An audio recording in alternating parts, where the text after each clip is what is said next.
Hey everybody! So it's your Thursday, Friday, Monday guy, and before I was that though, I was a United States Marine. And before I was a United States Marine, I was a little kid that grew up in the ghetto. I experienced a lot of bad stuff, and I wanted to grow up to be a police officer because most of the time when people waved, they only waved with one finger in my neighborhood.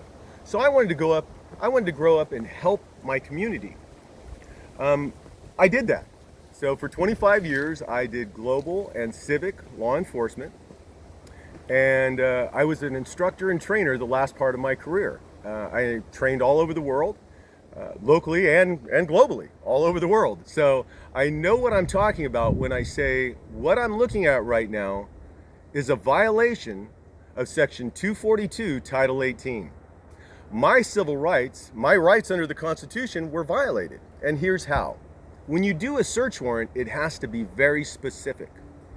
And before you violate anyone's rights under collar of authority, you have to have a warrant, right? So that makes it so you're not violating their rights.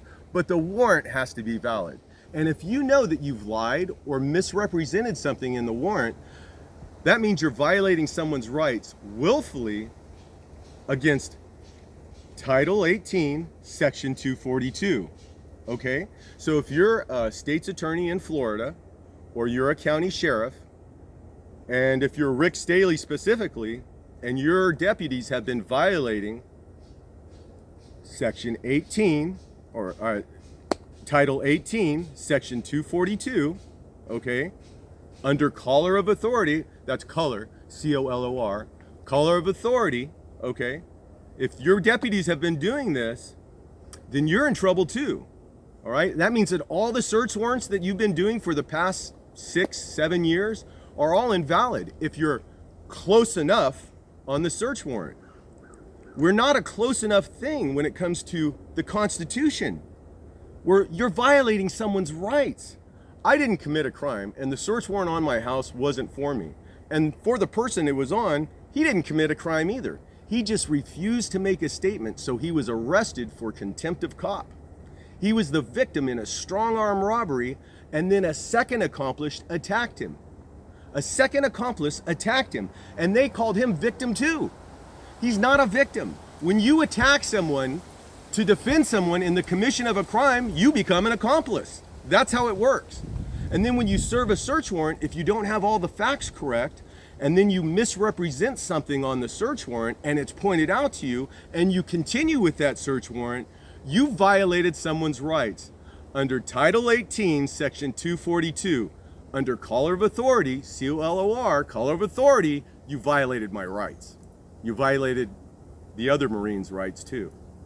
So that's all I want to say. I'm going to make this go viral. I'm going to continue to post this until someone does something about it. I'm going to post it over and over and over.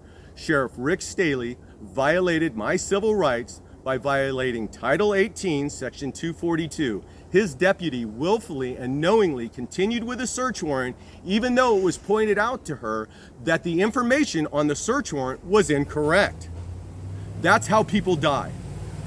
To add insult to injury, when I was allowed to go into my backyard, they forgot to tell the people in the backyard on the SWAT team that they had gone code 4, which means no further assistance needed, you can go about your way. But they forgot to say that. So as I was approaching my fence where there are mock guns where I usually do my show, guess what? I saw a little SWAT guy coming up like this, eager to kill me or my dog. Yeah, no. You violated Title 18, Section 242. You almost killed my dog, and I was probably under threat of my life too. That's all I want to say, but I'm going to continue to post this over and over and over until someone hears me. Because righteous indignation is okay. I'm sure some of you are glad, oh, I'm glad I missed that. But I'll tell you this, righteous indignation is okay. That's it.